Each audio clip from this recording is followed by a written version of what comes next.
Well, as near as I can tell, it used to be Swihart Bakery in this location, and near as I can tell, it was back in the early 20s even.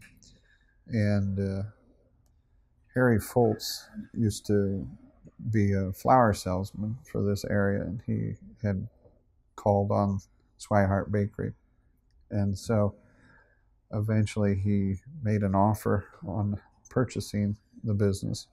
And in fact, he was in business for a couple years with Roy Parrish out of Sturgis.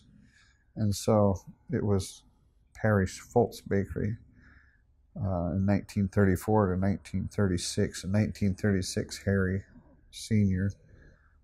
Foltz bought the bakery out, so it was just Foltz Bakery. So it's been in business since 1936. His son, Harry Foltz Jr., was my mentor, and he was the one that taught me how to do the business.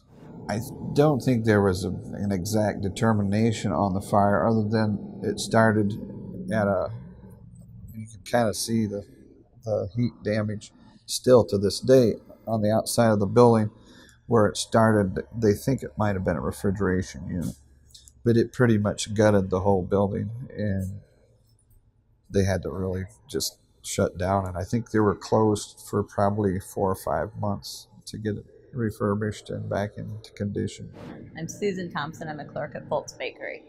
I run the counters. I come in and open. I usually get here about between 3:30 and 4:30 in the morning, and I get all the donuts ready to be put out. I frost them and fill them, and then I work on the counter with the customers for most of the day. 2 days a week we do production, which is what we're doing today, and I help Steve get the donuts ready for the week. We make a fresh product. We're not, we don't freeze everything and reuse it and stuff like that. It's a fresh product. There's a lot of hard work that goes into making the donuts. We did have one employee come in and say he would never complain about the price of a donut again once he saw the work that went into making a donut. Foltz Bakery has been here since the early 1900s, and they've been a scratch bakery for all those years. And they used to even go like door to door and have a bakery truck in the early 50s. And they sold a lot of things. They did how military. They did all their bread and everything.